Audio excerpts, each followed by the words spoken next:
ताज़ा तरीन वीडियोस के लिए चैनल को सब्सक्राइब करके बेल आइकन और ऑल नोटिफिकेशन पर क्लिक करें ताकि आपको मिले हर अपडेट सबसे पहले।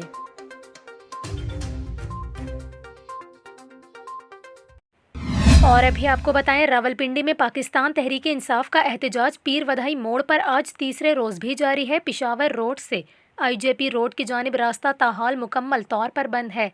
PTI कारकुनान की जानिब से पीर वधाई अड्डे पर टेंट लगाने से तिजारती और सफरी सरगर्मियाँ शदीद मुतासर हुई हैं। इसके अलावा ट्रांसपोर्टर्स और शहरी परेशान हैं कि आमदोरफ्त किस तरह मुमकिन बनाए। शमसाबाद में भी PTI का एहतजाजी कैंप जारी है, जहां दर्जनों कारकुनान मौजूद हैं। मरी रोड दोनों अतराफ से ट्रैफिक के लिए बंद है, जिसकी वजह से मरी रोड से सफ़र करने वाले सर्विस रोड और गलियों से सफ़र करने पर मजबूर हैं।